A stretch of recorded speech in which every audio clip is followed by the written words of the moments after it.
तो आपको नहीं लगता अब कानून में फिर बदलावों की ज़रूरत है? फिर क्योंकि आप देखो, मैं तमाम दिनों से देख रहा हूँ, हमने मतलब विमेन एम्पावरमेंट की बात की, हमने तमाम ऐसे बात की और एक वक्त की ज़रूरत थी भी। आज हम उस मुहाने पर खड़े हैं जहाँ वुमेन एम्पावरमेंट की ज़रूरत है, लेकिन बहुत हद तक हम उसको कवर कर चुके हैं। अब लड़कों के साथ आप देखो, आजकल के बहुत सारे केसेस ऐसे आ रहे हैं जब ड्रम्स की बात होती है, उनको मार दिया जाता है। प्रेमी के साथ मिलकर हत्या बहुत कॉमन लाइन है जब मीडिया की सुर्खियों में चलती है। ऐसे केसेस में आपको नहीं लगता लड़कों के लिए कानून कुछ कमज़ोर हैं मेल्स के लिए? जी बिल्कुल, देखिए पिछले काफ़ी समय में हमने काफ़ी सारे सुसाइड केसेस देखे। हमने सुभाष का सुसाइड केस देखा, फिर हमने मुस्कान का मर्डर केस देखा जिसमें उन्होंने अपने पति को ड्रम में बंद कर दिया। Recent Shimla case. रीसेंट है। उसके बाद शिमला केस आपने देखा। इस तरह के काफ़ी, ये तो वो केसेस हैं जो सामने आ गए, हाईलाइट हो गए, बट ऐसे कितने केसेस होंगे जो हमें पता भी नहीं है। तो डेफिनेटली यहाँ पे एक हमारे लॉज में लूप होल है कि मेन के लिए कोई राइट नहीं है। पहले के टाइम में ये सिचुएशन इतनी ज़रूरत नहीं पड़ रही थी मेन के राइट्स के लिए, बट आज के टाइम पे मुझे लगता है कि ज़रूरत है, क्योंकि ऐसे केसेस हमें देखने को मिलते हैं।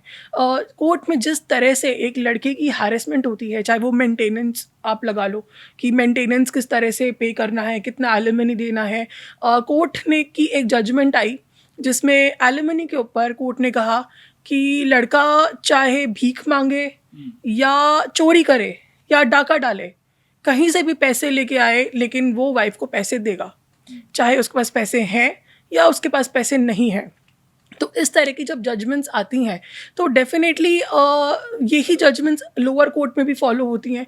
और एक नॉर्मल आम आदमी जिसकी शायद कोई गलती ना हो, या सिर्फ इस वजह से कि दोनों की बन नहीं रही हो, हस्बैंड वाइफ की, इस वजह से अगर कोई अनबन हो गई हो, लेकिन मेंटेनेंस का लॉ इतना ज़्यादा हार्श है कि उसको कहीं से भी पैसे लाके वाइफ को देने ही है। तो जब इस तरह का फाइनेंशियल बर्डन आता है किसी लड़के के ऊपर, तो जाहिर सी बात है कि मेंटली लड़का डिस्टर्ब होता है। और लड़का होता है, उसके ऊपर सबकी रिस्पॉन्सिबिलिटी है, अपने पेरेंट्स की भी रिस्पॉन्सिबिलिटी होती है। लड़की के ऊपर पेरेंट्स की रिस्पॉन्सिबिलिटी तो नहीं है, उसको सिर्फ अपना खर्चा निकालना है किसी भी तरह से। तो डेफिनेटली ये सारे जो सोसाइटल प्रेशर्स, फिर फाइनेंशियल प्रेशर्स, फिर कोर्ट में धक्के खाना, फिर कोर्ट लड़के की सुनता नहीं है। लड़के के पास तो कोई राइट ही नहीं है डिवोर्स के अलावा। बाकी लड़की डाल सकती है डोमेस्टिक वायलेंस 498A, उसके बाद मेंटेनेंस अलग से डाल सकती है। लड़की 3-4 केस आराम से बना सकती है, बट लड़के के पास कोई राइट नहीं है। तो जब इन सारी चीज़ों की हैरेसमेंट होती है तो डेफिनेटली इतना ज़्यादा प्रेशर आता है कि जो अच्छा, अगर कोई लड़का परेशान हो तो वो सिर्फ डाइवोर्स केस डाल सकता है, उसके अलावा कोई उसके पास ऑप्शन नहीं है? जी, लड़के के पास आज के टाइम पे अगर मैट्रिमोनियल इशू है तो लड़के के पास कोई राइट नहीं है। लड़का कोई भी केस लड़की के ऊपर नहीं डाल सकता आज के टाइम पे, एक्सेप्ट डिवोर्स। हालांकि लड़की 4-5 केस बना सकती है, और मैक्सिमम केसेस में ये हो रहा है कि वो 4-5 केस झूठे भी होते हैं। वो सिचुएशन एग्जैक्टली वो नहीं लिखते जो होती है, एग्जैजरेट करते हैं।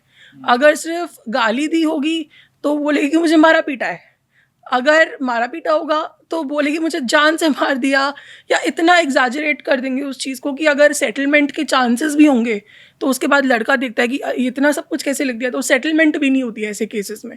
तो बहुत ज़्यादा हैरेसमेंट है लड़कों को आज के टाइम पे। डेफिनेटली ये लूप होल है लॉ का।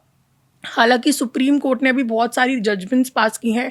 बार बार सुप्रीम कोर्ट ने प्रेसिडेंट दिए हैं कि 498A का जो दहेज का केस होता है वो बहुत मिसयूज़ हो रहा है। अभी रिसेंटली एक जजमेंट आई है, दोबारा से सुप्रीम कोर्ट ने यही कहा है कि इस चीज़ की कोई गाइडलाइंस निकाली जानी चाहिए, इस चीज़ को बहुत ही सीरियसली लेना चाहिए, क्योंकि बहुत तो ये कौन 498A निकालेगा? का कोर्ट ही तो निकालेगा। नहीं, गाइडलाइंस कोर्ट निकाल सकता है, बट लॉ जो अमेंड होता है वो पार्लियामेंट करेगी। तो जितना सुप्रीम कोर्ट के हाथ में है, वो बार बार अपने प्रेसिडेंट में बोलता है, सुप्रीम कोर्ट मानता है कि आजकल 498A जो दहेज का केस है उसका बहुत ज़्यादा मिसयूज़ है।